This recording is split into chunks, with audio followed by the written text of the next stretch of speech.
Moyan di pinggir jalan teh lain hartina males, tapi cara urang ngobrol jeung diri sorangan. Sampurasun. Wanci hanet moyan, panon poe mimiti naik. Panon poe terasa hanet nyusup kana kulit. Moyan di pinggir jalan aya nu ukur ngalamun bari ngusap HP. Aya oge nu teu boga tujuan ngan saukur hayang eureun.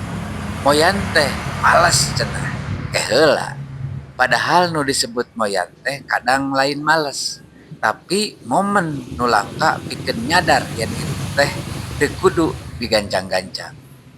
Di tukangeun aya sora motor, aya sora klakson mobil, jeung aktivitas warga nu laleumpang di jalan.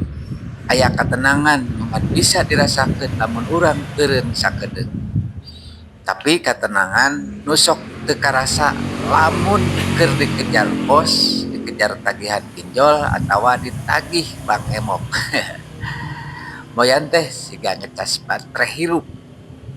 Cukup cicing di pinggir jalan, bari nginum kopi, bari mikir sakedeung. Tapi sanggeus sababaraha menit jadi seuri sorangan.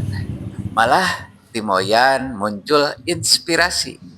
Aya nu ti moyan jadi dagang bala-bala, aya anu ti moyan nepi ka nyian lagu, aya oge anu jadi konten kreator sukses.